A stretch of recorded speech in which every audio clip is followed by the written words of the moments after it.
Que la economía de España no es igual a la economía de Suiza es algo que creo todos tenemos muy claro. Pero en este vídeo vamos a hablar sobre 7 importantes diferencias entre España y Suiza en materia económica. Veámoslo. Hace unos días en la red social Twitter se debatió sobre algunas diferencias económicas entre España y Suiza. Y el economista Combarro, cuya cuenta os recomiendo que visitéis, recopiló diversas magnitudes económicas en las que se diferenciaban de manera muy radical España y Suiza. Pues bien, en este vídeo vamos a hablar de 7 diferencias económicas clave entre la economía española y la economía suiza. En primer lugar, la economía de Suiza es mucho más rica que la economía de España. Teniendo en cuenta los diferenciales de precios en cada uno de estos países, es decir, midiéndolo en paridad de poder adquisitivo, la economía española tiene una renta per cápita de alrededor de 42.000 dólares internacionales. Y en cambio, la economía de Suiza tiene una renta per cápita de alrededor de 74.000 dólares internacionales. Por tanto, estamos hablando de que en términos promedio, los suizos son un 75% más ricos que los españoles. Parte de esta mayor renta per cápita se debe a que históricamente Suiza ha sido más rica que España, pero no toda ella se debe a este fenómeno. Si echamos la vista atrás durante los últimos 25 años, observaremos que el Producto Interior Bruto de Suiza ha crecido más que el Producto Interior Bruto de España. Concretamente, el PIB de Suiza ha crecido alrededor del 55% desde el año 99 y el de España alrededor del 45%. Es decir, que en el último cuarto de siglo los suizos han crecido, han prosperado más que los españoles. Y eso es todo un mérito, teniendo en cuenta que cuanto más rico eres, más cuesta crecer adicionalmente. O al contrario, cuanto más pobre eres, más fácil resulta crecer en términos comparativos frente a los ricos. Por tanto, pese a que Suiza era más rica que España, en los últimos 25 años ha crecido más que España. Por tanto, las diferencias de renta per cápita entre ambos países, en lugar de estrecharse, se han ensanchado. En segundo lugar, mientras que España es una de las economías desarrolladas con una mayor tasa de paro, la economía suiza disfruta de pleno empleo. Actualmente la tasa de paro en Suiza ronda el 3% y en los últimos 40 años en ningún momento ha superado el nivel del 5%, mientras que España actualmente tiene una tasa de paro por encima del 10% y en muchas ocasiones, en diversas ocasiones a lo largo de los últimos 40 años, ha superado la tasa de paro del 20%. Si queréis conocer algo más sobre el mercado laboral suizo, entre otras cosas por qué funciona tan bien, tenéis a disposición un vídeo mío de hace bastantes años titulado El extraordinario mercado laboral de Suiza. Tercero, la economía de Suiza es más competitiva y más ahorradora que la economía española. Así se desprende de su saldo en la balanza por cuenta corriente. Como podemos observar, la diferencia entre los ingresos exteriores de Suiza y los gastos exteriores de Suiza ronda habitualmente, y en muchas ocasiones está incluso por encima, pero ronda habitualmente el 5% del PIB. En el caso de España, durante los últimos años y a raíz del cambio estructural que tuvo lugar en nuestra economía después de la crisis económica de 2011-2012, el superávit exterior de España se ha ubicado alrededor del 1, 2, 3% del PIB. Un dato que no está mal habida cuenta de nuestra tradición histórica. Habitualmente España tenía fortísimos déficits exteriores del 5, del 6 hasta del 10% del PIB, pero que desde luego al lado del superávit exterior de Suiza es bastante pequeño. ¿Y ese superávit exterior qué nos indica? Pues como digo, que la economía suiza es más competitiva porque es capaz de vender bienes y servicios al exterior en mayor medida que aquellos que compra del exterior y que la diferencia entre esos ingresos exteriores y esos gastos exteriores la reinvierte en la adquisición de inversiones en el extranjero. Del mismo modo que si un individuo ingresa más de lo que gasta, puede utilizar la diferencia, puede utilizar ese ahorro para comprar activos reales o financieros que le proporcionen posteriormente un flujo de renta, pues eso mismo es lo que lleva haciendo la economía suiza desde hace décadas, gracias a su mayor competitividad y a su mayor ahorro interno, que redunda en una acumulación de activos exteriores, es decir, en un patrimonio que los suizos poseen frente al resto del mundo. En cuarto lugar, Suiza ha logrado todo esto con un Estado bastante más pequeño que el de España. Si medimos el tamaño del Estado a través del gasto público sobre el PIB, comprobaremos que el Estado suizo es apreciablemente menor que el Estado español. Concretamente, el gasto público de Suiza sobre el PIB ronda el 32-33%. En cambio, el gasto público sobre el PIB de España alcanza el 46-47%. Pero es que si lo miramos desde el lado de los ingresos, la conclusión es la misma. Actualmente, los ingresos públicos sobre el PIB en España alcanzan el 42-43% del PIB.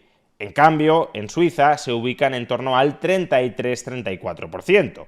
Es decir, hay una diferencia de 10 puntos sobre el PIB en materia de recaudación. El gobierno suizo les arrebata a sus ciudadanos 10 puntos menos del PIB que en el caso de España. Y recordemos que el PIB per cápita de Suiza es mayor que el de España.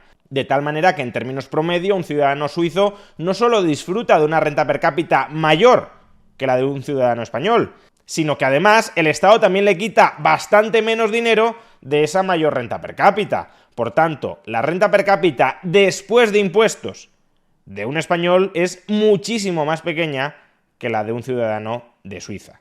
En quinto lugar, hemos dicho que los ingresos públicos sobre el PIB en el caso de Suiza son del 33-34% y que en cambio su gasto público sobre el PIB es del 31-32 o incluso 33%. Por tanto, hay un cierto superávit presupuestario en el caso de Suiza, un superávit presupuestario que puede rondar el 1 o 2% del PIB en estos momentos. En cambio, en el caso de España, hemos dicho que su gasto público se ubicaba alrededor del 46-47% del PIB y que, sin embargo, sus ingresos públicos rondaban el 42, 43 o 44% del PIB. Por tanto, estamos hablando de un déficit público de en torno a 4-5 puntos del PIB para el caso de España. Y eso es lo que observamos en el siguiente gráfico. Suiza ha tenido históricamente un superávit presupuestario sostenido, es decir, el gobierno ha gastado menos de lo que ingresaba. No se ha endeudado, sino que ha ahorrado. Todo lo contrario de lo que ha sucedido en el caso de España, cuyos distintos gobiernos históricamente han gastado mucho más de lo que han ingresado, generando en consecuencia un déficit público que al acumularse se traduce en un stock de deuda pública sobre el PIB cada vez mayor. Como vemos en este gráfico, Suiza ha conseguido estabilizar su deuda pública sobre el PIB en el 40%, un porcentaje tremendamente razonable y sostenible. En cambio, el Reino de España tiene ahora mismo una deuda pública sobre el PIB superior al 110%, algo así como 3 veces más que la ratio de deuda pública sobre el PIB de Suiza. Es decir, mientras que el gobierno suizo reembolsa ahorro a los ciudadanos, el gobierno español drena ahorro de los ciudadanos. De tal manera que la economía privada suiza goza de una enorme capacidad de financiación para su sector productivo, de ahí el aumento progresivo de su productividad y por tanto de su competitividad exterior, mientras que en el caso de España tenemos una menor capacidad de financiación para nuestro tejido productivo, porque buena parte de esa capacidad de financiación la fagocita en financiar su déficit público estructural el sector público. En sexto lugar, y en gran medida derivado de lo anterior, la tasa de inflación en Suiza suele estar normalmente bajo control. Es fácil observar que normalmente la tasa de inflación de Suiza se ubica por debajo del 2% y solo en algunos episodios muy extraordinarios aumenta por encima del 2%, del 4% o en algún momento durante un año por encima del 6%. Incluso en el actual periodo inflacionista, la tasa de inflación ha estado por debajo del 4% en Suiza. No así en el caso de España. España, antes de entrar en el euro, tenía tasas de inflación enormes e incluso después de entrar en el euro ha tenido durante muchos años tasas de inflación por encima del 2% y durante el último estallido inflacionista ha tenido tasas de inflación que en su promedio anual superó el 8%. Y esto se debe en parte al desequilibrio presupuestario estructural de España frente al superávit público estructural de Suiza. Si la moneda fiat es un pasivo estatal, los pasivos de aquellos estados más solventes tenderán a preservar un mayor valor. Y como Suiza es mucho más solvente que España, aunque en el caso de España habría que hablar del conjunto de la eurozona, pero aún así, como Suiza es más solvente que el conjunto de la eurozona, el valor de la moneda suiza es más estable que el valor de la moneda primero española con la peseta y luego incluso que el valor de la moneda española con el euro. Y en séptimo y último lugar, a pesar de que es cierto que la población española es apreciablemente superior a la población suiza, estamos hablando de que la población de España se ubica alrededor de 47 millones de personas y en cambio la población de Suiza ronda los 9 millones de personas, lo cierto es que durante los últimos 40 años la población de Suiza ha crecido más rápidamente que la población de España. Desde el año 1980, España ha incrementado su población en un 27%. En cambio, desde esa misma fecha, Suiza ha incrementado su población en un 38%. Y estas tendencias aparentemente van a continuar en el futuro. Para el año 2028 se proyecta que la población de Suiza sea un 7% superior a la del año 2019.